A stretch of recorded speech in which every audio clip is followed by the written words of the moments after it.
I'm Maria Menounos, and you're tuned in to AfterBuzz TV, the ESPN of TV talk. Now, let the buzz begin. What is going on, AfterBuzzers? Welcome, welcome, welcome. You are watching the Married to Medicine LA After Show.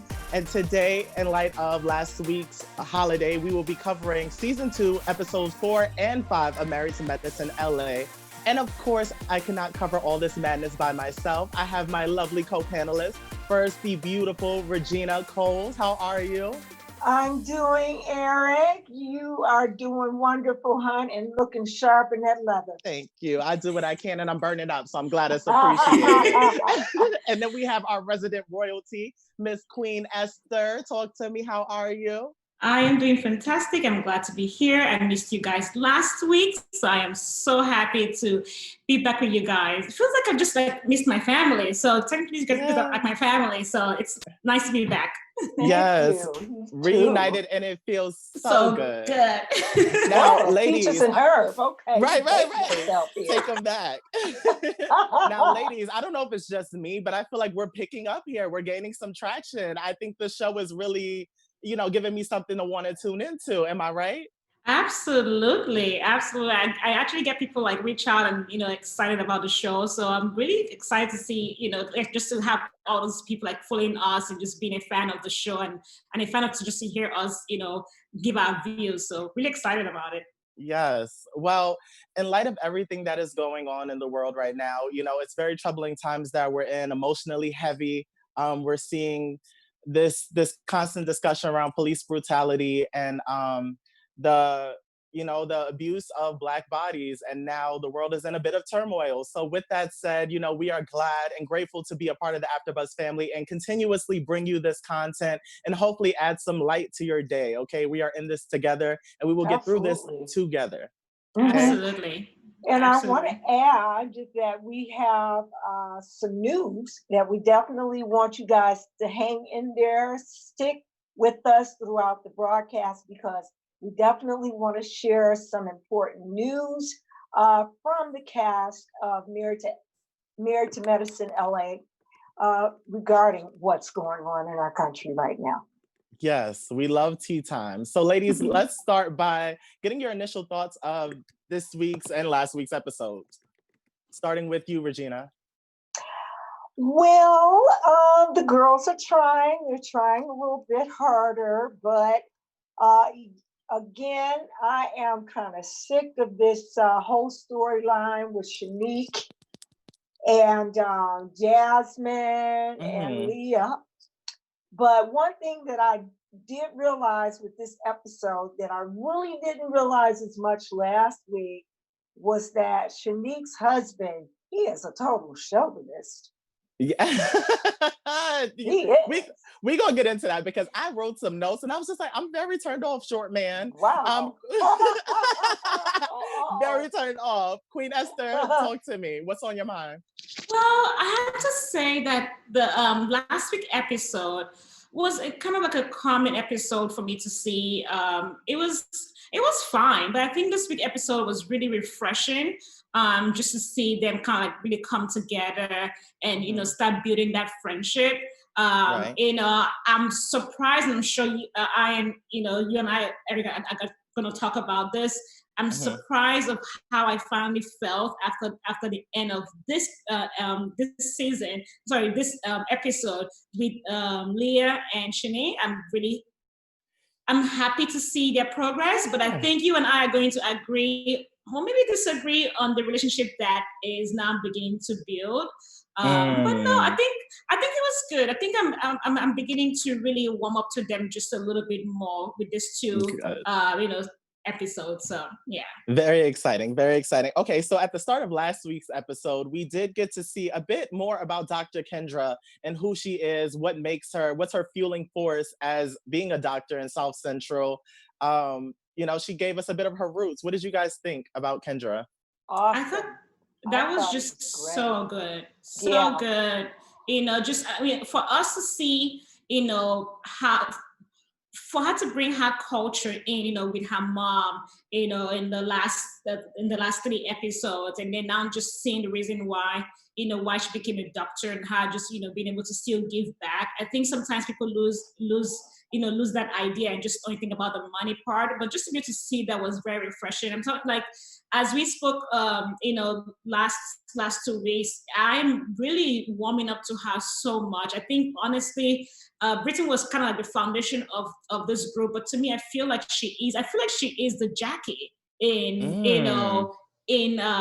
Atlanta. And I don't know, I really fell in love, and I fell in love with her husband also. And just to see, two people from like two different cultures, and the way the husband kind of like still grounds her and still makes his point across without having to feel like, I'm the man and you have to do this. He's like, I support your career, but it will also be nice if you figure out a way to, to still be a mom. Because 2 months after going back to work, one, it's too soon for a lot of women, but for her to want to go back, he understands it, but he also understands the fact that she also needs to take a break. So I don't know, I really fell in love with her again, all over again, this last two episodes. Good. And Regina, what were your thoughts on Dr. Kendra? I thought that this is the first time that I really connected more with her.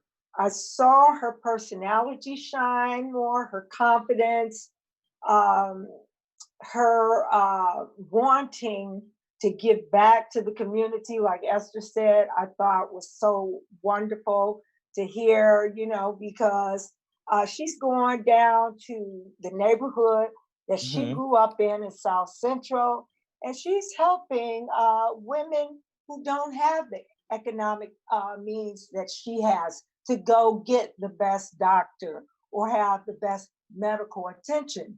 And, I used to teach elementary school.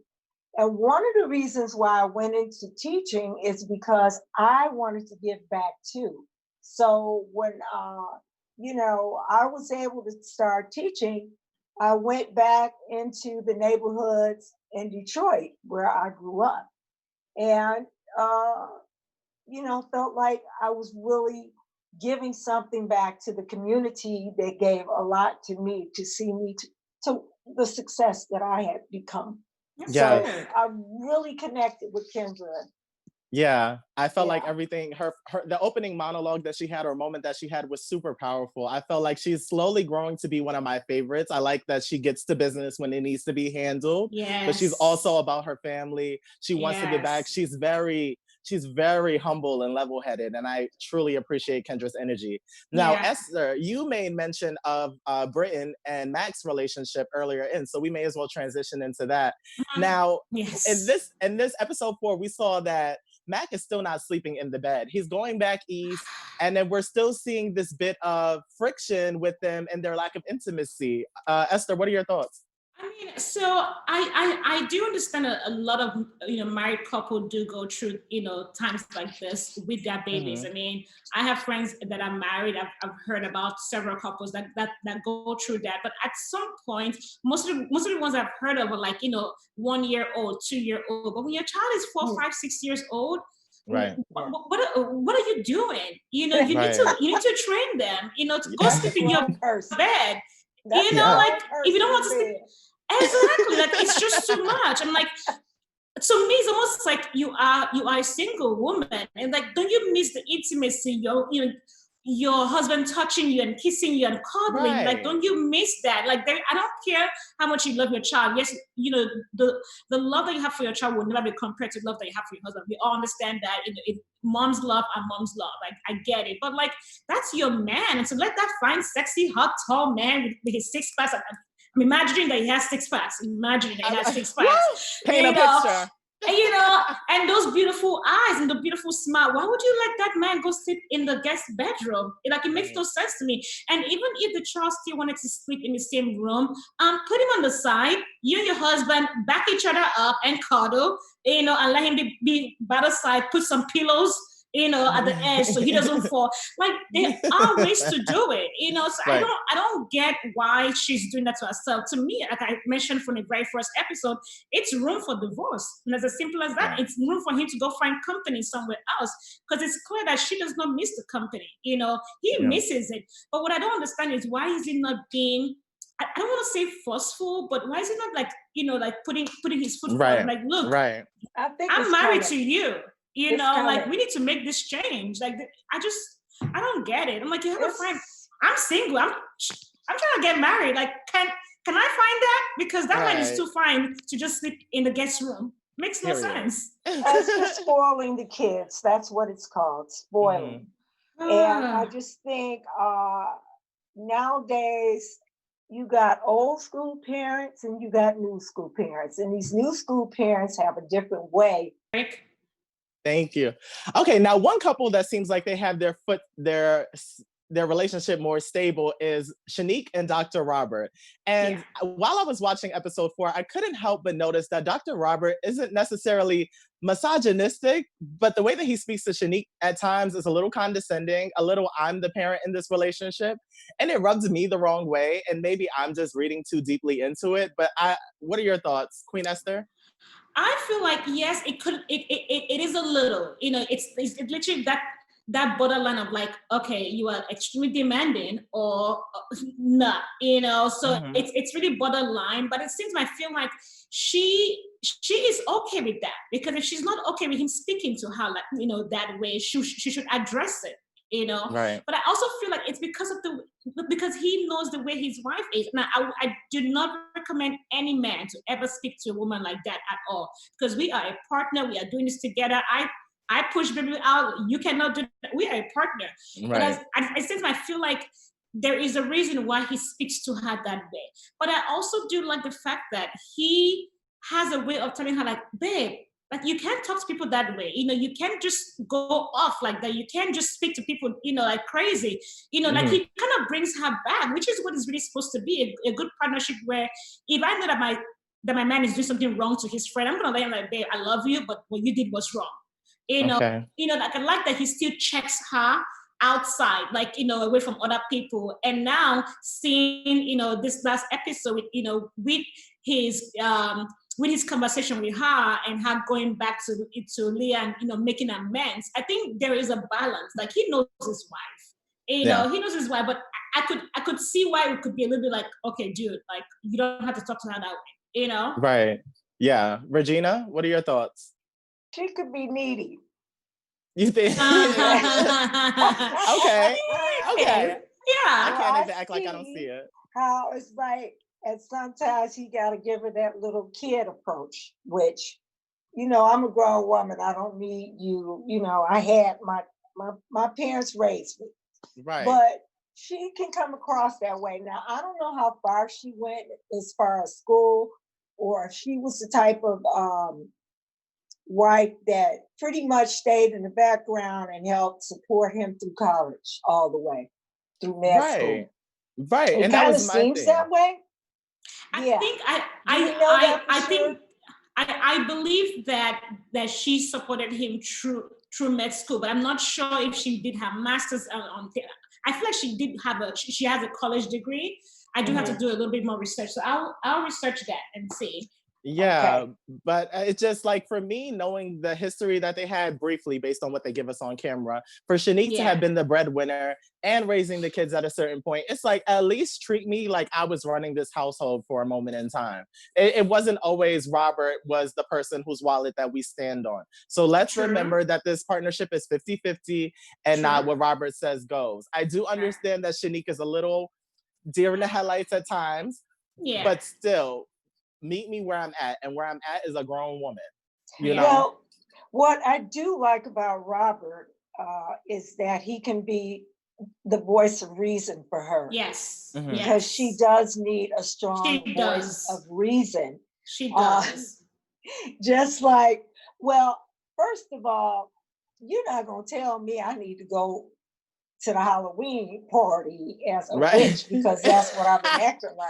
That was wrong. Because I would That be was like, wrong. oh, well, you That heard was that wrong. song. I'm gonna put a spell on you. You about to get a spell put on you, and Yeah. you gonna be a troll, honey. Yeah. Well, he already that was short. definitely wrong. You about to turn into a troll. But Right. anyway, I just think he knows his wife, he reels her Mhm. in, but I still think he has to be a little more respectful Yeah. to the Yeah. mother of his children and his partner. Yeah. You know, but she tends to get herself in a whole lot of hot water, and he has to be, like I said, be that little voice of reason in her head that says, okay, now you Mhm. need to clean this mess up, and this is how you do it. I Right. feel like she's scared of him, which I don't understand why she's scared of him.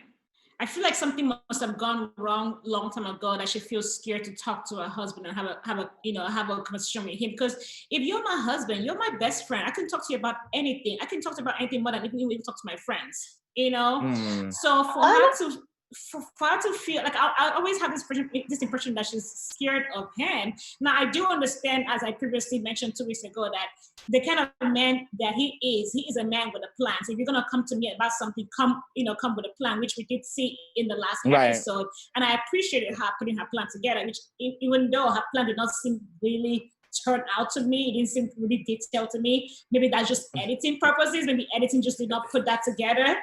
But I wanna assume that editing just cut a lot of things out, because what they showed us are just like, oh, okay, so you're gonna be a real estate agent, and you're gonna not have enough time for this. But that did not seem like a detailed plan to me.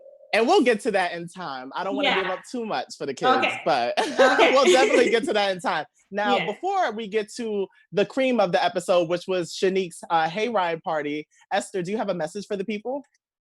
Absolutely. Well, of course, last week we were off and we missed you guys, and we are back this week. Even with everything happening, we still want to find a way to just still entertain you guys and still bring some kind of joy. So thank you so much for coming on here and watching us and sharing this conversation with us. Of course, please definitely subscribe.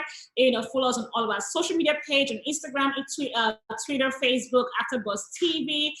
We have other shows out there available for you. So please subscribe and watch, and hopefully that what we are sharing with you guys will bring some kind of joy and happiness, and we're just going to continue to find a way to to make our lives great. Yeah. Give us those 5-star ratings. Yes, guys, please do. Please do. Thumbs up. Yes. Subscribing to our YouTube channel. Yes, absolutely. We love to see it. Now, the moment of the episode that we were all waiting for, Shanique's Hayride. And ladies, I mean, this was a key. At the start of this, we're seeing Lia come in as a paratrooper, trying to be Bernie Mac, because she thinks it's funny. But we also see that Shanique wasn't expecting Lia to be there because she wasn't invited. But of course, Dr. Imani had to break the rules and bring a +1. So what were you guys' overall thoughts of Shanique's Hayride Halloween party? I thought it was fun. I've done something like that in the past, and I only did it once, and it was terrifying. I wouldn't do it again. I had to go and pray and fast and call the blood of Jesus. Yes. That's just not my thing, So, and I think I was kind of pressured to doing it, so I did it. But it seemed fun. It seemed like a good bonding time for all of them. Of course, there's always going to be drama, which I appreciate. I think they're really beginning to give us the drama that reality TV is meant to be. Right. So that was nice to see. I mean, it's usually like little glimpse of their drama and nothing more. But it was nice to see the husbands on the other side just say, whatever is happening over there, I am not a part of it. Right. Right. I kind of wish that we got to hear more of what's her name, Dr. There was a different doctor that had come in. Was it Cheryl? Dr. Cheryl? Yes, yeah, yes. With her husband. Yeah, I know she was. Yeah. She was Garrett.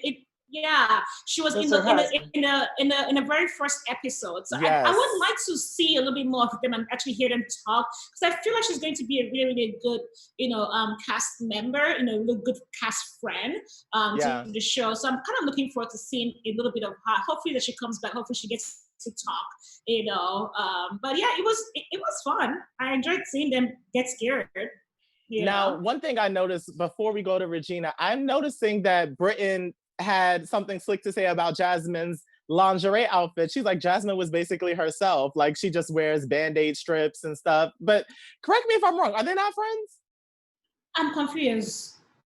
Very confused. I don't know. Britten At this and point, Jazmin, no, I don't think Yeah. they have no, they're not core friends.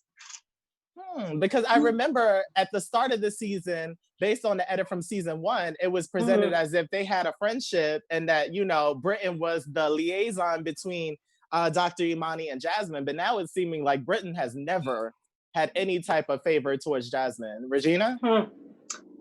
Well, I just think that she was just being the head honcho at that point, like a big sister.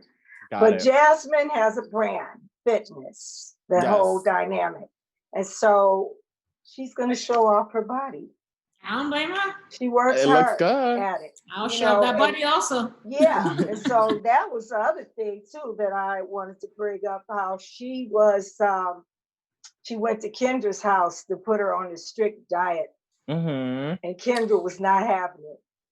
But I enjoyed that between the two of them, because I feel like it's good to see Jazmin's level of expertise in areas. It was good to see her with the concierge service because she did it well. The house was immaculate. The girls had a great experience, except for Quad talking about the curling iron.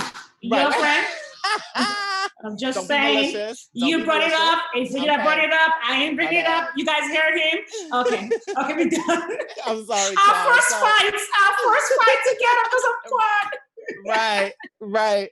So it was good to see Jazmin in an area where she can excel. And I love that Kendra was humble enough to be like, look, this is what you do. Can you help me out? Even though Jazmin was about to just destroy her refrigerator. But I have to say though, that was one of like the most genuine scenes out of everything, like one off, because you could really tell, like, you know, Kendra just not being too excited about it, but also understanding that she needs this, you know, and then being real to tell her, like, what else am I supposed to eat with this? Like, is this it? Because all of us will have the same reaction, you know. Like, what is this? Like, this is like, you know, a bowl of ice cream to me, you know. So it was really nice to see that journey, you know, just experience between both of them, because we all go through it, you know. We definitely all go through, and just, you know, just seeing Kendra, you know, talk about her journey, you know, from a size 6 to, you know, to a size 16, and just her not knowing, you know, okay, how did I get here? You know, what do I need to do to be able to change that? We all go through that, you know. So it was really refreshing. I'm telling you, I'm in love with Kendra. I think so too. She's coming along. Yeah, absolutely. Now, I think we may have transitioned into episode 5 briefly, but I want to rewind this a little bit. Okay. It was an exciting moment. We were talking about Jazmin's expertise and went all the way to Bally Total Fitness. Let's go back. So at the end of the Hayride party, they all decided to go to dinner as a group. And that is where everything seemed to have hit the fan. So what were you guys' thoughts? I mean, we saw that Lia had a bit of a confrontation with Shanique once again. Jazmin hopped to Shanique's defense as we expect. What did you guys think watching that? I was expecting that. I was like, someone had to say something. You know, well, you know? One of my predictions was that Lia was going to come for Jazmin, and she started. No, you won. She started.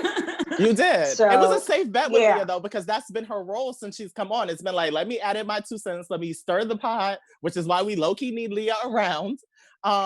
Did we? So, let's go back to episode 2 when we was like, the girls need ATL. So now Lia is coming in to add some type of fire to it. You're right. Yeah. But you're right. One thing I gotta get out. Come on. I don't want to hear Shanique sing another song this season. The Turn Off the Lights? Yeah. Teddy Pendergrass is rolling in his grave. Teddy Pendergrass song. Now, come on. Okay. In her defense. Okay. I mean, she's kind of right. Like, if my man used to sing or is still singing and has a voice, and you are not singing some sweet nothings into my ear, who are you? You know, it's like, why did I marry you? That's one of the qualities why I married you. So you're singing to other people, but not singing to me. Like, I want to hear that when we are, doing our thing. So in her defense, she is right. Like, you need to sing to me to write a song about me. I mean, well, we're talking about Dr. Imani, of course. Yeah. Of course. So, yeah, this is true. Okay, so let's transition into episode 5, Homecoming Queens. And at the start of this episode, we got to see a really positive moment, a very culturally relevant moment, especially right now, with Dr. Imani and Dr. Britten taking their children to the museum, showing them this Black artwork, talking a bit about police brutality and Black Lives Matter. Regina, what were your thoughts watching this scene? Well, it was a really great moment and perfectly timed. Mm-hmm. Wow. Right. You know, they really planned it. At the Los Angeles, Museum of Art? Yeah. I thought it was. Yeah. And so they were looking at a whole Black history exhibit. And one part of the exhibit was on racism, of course. And they were, explaining to their kids what the exhibit was about. And really the sad part about it, but good on their part, is that kids don't get Black history in school. They get very little African American history, period. So they don't really know about that whole dynamic. But not getting into that, I thought it was great that they talked about it and really tried to explain to their kids and said that it would be an ongoing lesson that they would, educate their kids about. And that's part of the news that I'll share later is them expressing their own personal opinions about what's going on with the George Floyd killing. And I'm very excited to hear that. Very excited to hear that. Queen Esther, what were you thinking when you were watching them talk to their children in this museum? I think it was very timing, like really, really on point with everything happening. Of course, we all know this week has been such an emotional week for all of us. Even just us sitting down here is, we're trying to hold it together and just be here and find some kind of excitement and find life in us, because I know that it is important. I thought, the way that they addressed it was very, very good and just kind of like easing into the conversation. One thing that I hope that they've done in private, or that they did but was not put on the show, is Britten's kids. Knowing the fact that I love how she was explaining to the kids that this is what Black people go through every single time. But for us, looking at her and her kids, they're a little bit more of a lighter skin than normal Black people. So I hope that, that in private or sometime, or maybe it was already talked about, but just not shown, that she can also address to her kids, you are Black, because you have a mom or a grandparent that is, but at the end of the day, your skin is lighter than most Black people. And then sometimes people might favor you over a normal Black person, and so, but you also need to understand that at the end of the day, you are still Black, and that make sure that you don't have a blind eyes thinking that that these people are less than me, and I'm higher, that just, I don't know, just find a way to just really explain that to the kids. I think be very, very important, so they really know exactly where they come from, and also understand that they might have a little sense of privilege than the other Black kids that have a much darker skin, but also be able to like fight for those other kids also, and and be their friend and be their partner, because people can look at you in a whole different light. So I really hope that she has that kind of question with her kids, because she identifies as Black, which is what she is, even though her skin is a little bit more lighter. If you didn't tell me, I'll think she's white. You know? Yeah. You know, so, but, you know, with her being on the show and just me pointing out, I am Black. I grew up as a, you know, as a Black child. That's all I see, you know, so I really hope that she has that conversation with her kids. But I thought they handled it very, very well. But for me, it's so sad that kids even have to hear such conversation. You know, like they should just be children, you know, just be children, have fun, enjoy life, grow up. You shouldn't even be having such talks with kids. But unfortunately, this is the world that we are in. And we hope that in their own generation, that they never have to have such conversations with their kids and they can all grow up to just be happy and love everybody. Right. Now, before we move on, Regina, did you have something you wanted to add to that? Oh, I was just going to say, I know that we don't have a whole lot of time left, but I do want to get to the news at some point. But yeah, transitioning whenever you want to that. Of course, the most important thing I got out of this episode was Dr. Imani's revelation, her conversation with her mom. Yes, absolutely. And I was just about to say, we've seen a little bit of vulnerability shed by Dr. Imani. Like, we saw her give her a bit of her testimonial when she was at the museum talking about her childhood experience, and then sitting down with her mom, finding out that she's part Asian, and that she went to reconnect. Yeah, she reconnected with her family. But what I loved is that her mom is very no nonsense, and she's going to break it down. I'm seeing a lot of like shaky relationships here as a theme. So I was grateful that her mom was able to hopefully give her some type of perspective. Regina, what were your thoughts on the conversation? The same thing. I never would have guessed she was part Asian, but so there, her and Dr. Kendra have something in common too, because she's part Asian. Yeah. But the biggest thing for me too with this whole Imani, which we had predicted was going to take a different turn, her husband, Phil. This is the first time that she really opened up to her mom about her having a non-traditional type of marriage. That she was okay if her husband, if she didn't live in the same house with him. She was okay if they didn't share the same bed. Is she really? She didn't have to have him there all the time. So I'm like, wow, we're getting a lot of mixed signals here, because that's not what she's telling him the times that she talks to him on the phone. Right. But the other thing was the trip to New Orleans. Yeah, the trip to New Orleans was really telling. Yeah, so telling. True feelings. And I'm grateful that they were able to do it with that group of girls specifically, because Dr. Imani wasn't going to open up with another group of girls. Now, before we get on the plane to New Orleans, Shanique and Lia finally got a bit of resolution. Thank you to Dr. Kendra when they went to the wine vineyard. So, you know, Dr. Kendra, although she was late, she pulled up to the function in her aviator outfit that the girls loved so much. And before she got there, Lia and Shanique were able to connect before getting to the table and talking and exchanging apologies. So let's start with Queen Esther. Really good. I mean, I think that was one of my predictions, you know, for both of them. I honestly feel, and this is, I guess, this is going to be my next prediction. I feel like they're actually going to be best of friends. I feel like they have almost the same kind of personality, and I feel like there's going to be a little jealousy with Jazmin seeing, you know, Shanique and Lia having a good friendship. But it was really nice. It was really nice to see that. Like, I think that is what an apology looks like. Two grown women, you know that you both did wrong. Just say, you know what, I'm sorry. This is where I was coming from. And of course, you know, Shanique having like, you know, issues with her husband and all that.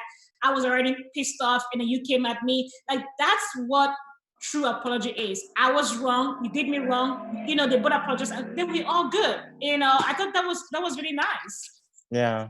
Regina? That was really great on Kendra's part. And I think it just shows maturity. Yeah. Yes. You know, that you can't, you know, let's move on from junior high school. This isn't even high school. Let's move on from this. You know, we all got to laugh about it. Yeah, you know? laugh about it. And fighting for the jumpsuit. Fighting for the jumpsuit, really? Yeah. So, I'm glad and I'm hoping that we can put that whole story to rest and we can move on because I really think it's gonna be some exciting stuff coming up with this revelation that's coming from the trip to New Orleans. True. Yes. And now I think it's time for us to board our flight, ladies. We are headed to New Orleans with Dr. Contessa, Dr. Imani, and Dr. Britten. And, I think that I will say, Contessa is very energetic, I will say. With this group of girls? With this group of girls, she's very energetic. Because I was like, Contessa, hey, bring it down. That's her college buzz. Yeah, she's living out. She's getting the nostalgia of it all. So let me not be a buzzkill / hater. I feel it. But we did get to see them at this restaurant opening up to each other. And, whether it was Dr. Imani or Dr. Britten, I feel like there was some clarity received, hopefully. Queen Esther, what did you think when you were watching them? I think it was good. It was real. It was vulnerable. I think when you are with genuine women that can actually listen to you and not judge you, it's easier to be able to open up. And all the secrecy, like it's honestly, it just takes too much energy, like just let it out, get the advice that you need and take it and go, make solutions out of it. I'm happy that Contessa actually, pointed out to Brittany, like, why are you sleeping in a different room from your husband? That's what true friendship is.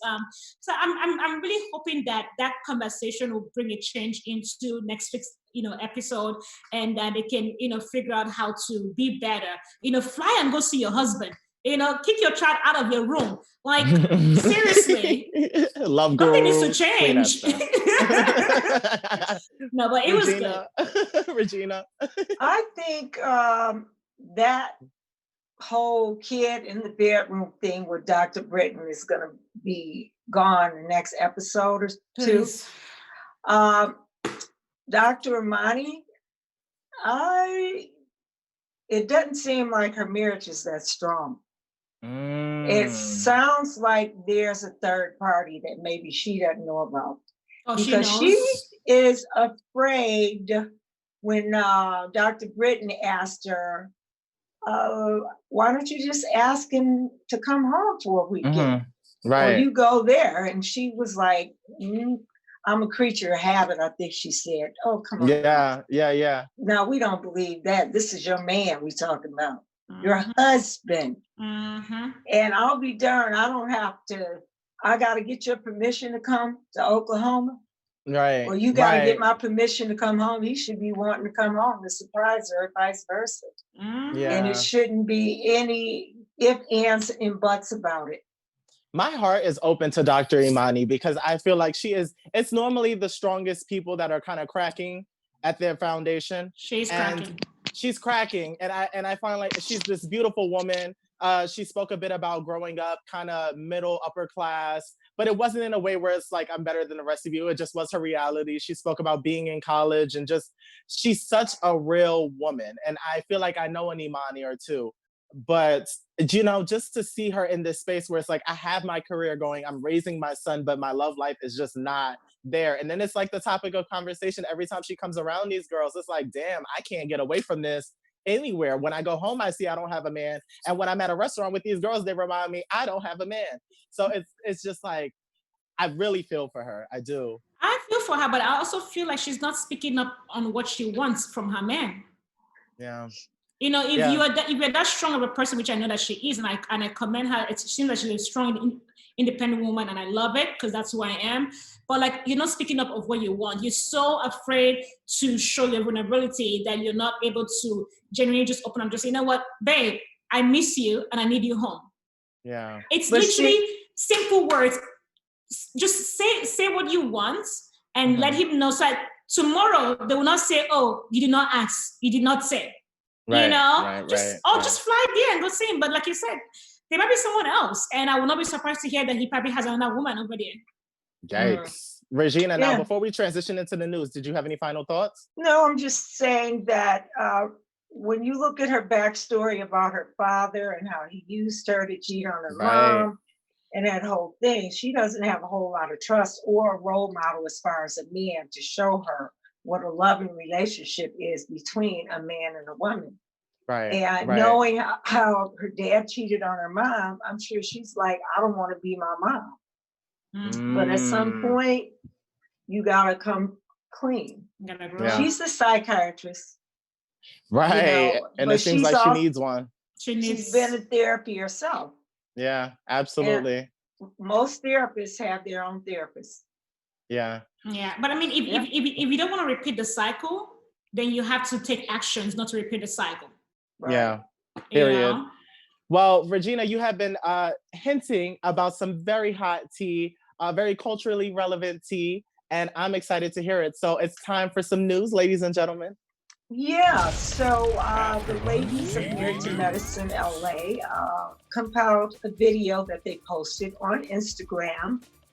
And it starts off with Dr. Britten, and these are her comments in quotes. I can't breathe because I'm infuriated and frustrated with the treatment of Black folks in America. If I can't breathe, how can you? The color of your skin should not equate to death. And from there, Jazmin Johnson comes in quotes, saying, I'm Jazmin Johnson, and I'm enraged at the lack of accountability from the people who are supposed to protect and serve my family. The color of your skin should not lead to death. And then Dr. Kendra says, knee on my neck, he couldn't breathe. We can't breathe, but we will continue to speak up until we all can. Amen. And then Shanique says, I just cannot put into words the amount of emotions that I'm feeling. We are not animals. And then the video ended with Black Lives Matter. And that is from the ladies of Married to Medicine, LA. Thank you, ladies. Regarding the George Floyd incident. So very powerful. And in light of everything that's going on, I was just hoping that we could take a moment of silence, nothing too long, just a moment.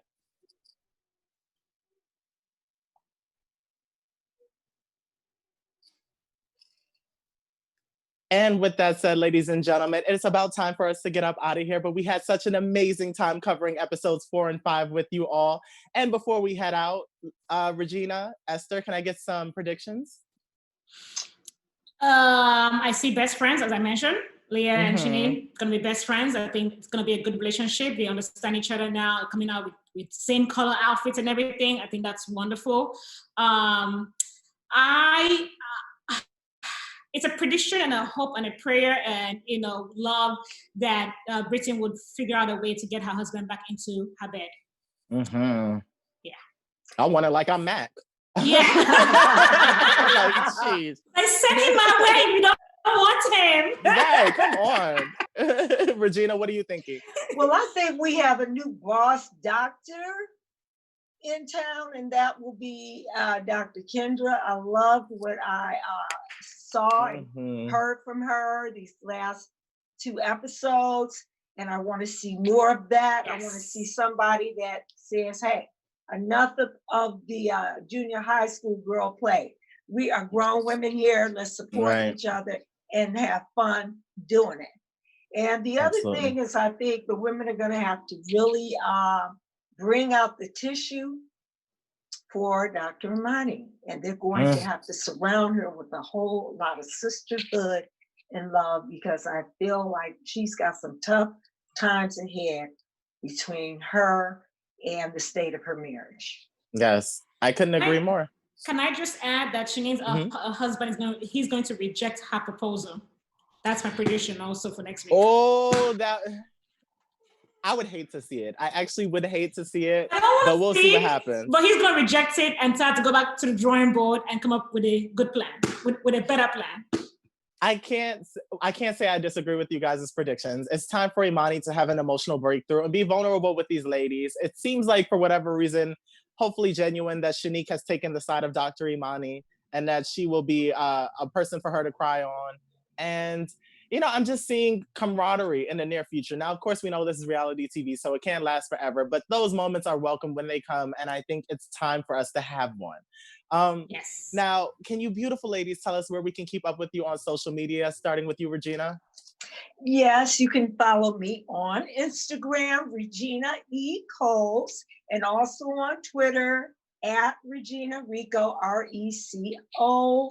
Amazing show. Eric, you were awesome. Esther, thank you so much. Queen Esther, where can we catch you on social media? You can find me on Instagram and Facebook, Queen Esther E, and also my YouTube page, Queen Esther Akanem, one word, Queen Esther, and Akanem is EKANEM. Follow me, subscribe. I have great content for you guys, so thank you so much. Absolutely. And you guys can catch me on Instagram at The World According to Eric, Facebook, Twitter, and YouTube at Eric Devante. And that has been all for our Married to Medicine LA Season 2 after show for episodes 4 and 5. We will see you next week. Thanks. Yes. I love that drop. Our founder, Kevin Undergaro, and me, Maria Menounos, would like to thank you for tuning in to AfterBuzz TV. Remember, we're not just the first, we're the biggest in the world, and we're the only destination for all your favorite TV shows. Whatever you crave, we've got it. So go to AfterBuzzTV.com and check out our lineup. Buzz you later. The views expressed herein are those of the hosts only and do not necessarily reflect the views of AfterBuzz TV or its owners or principals.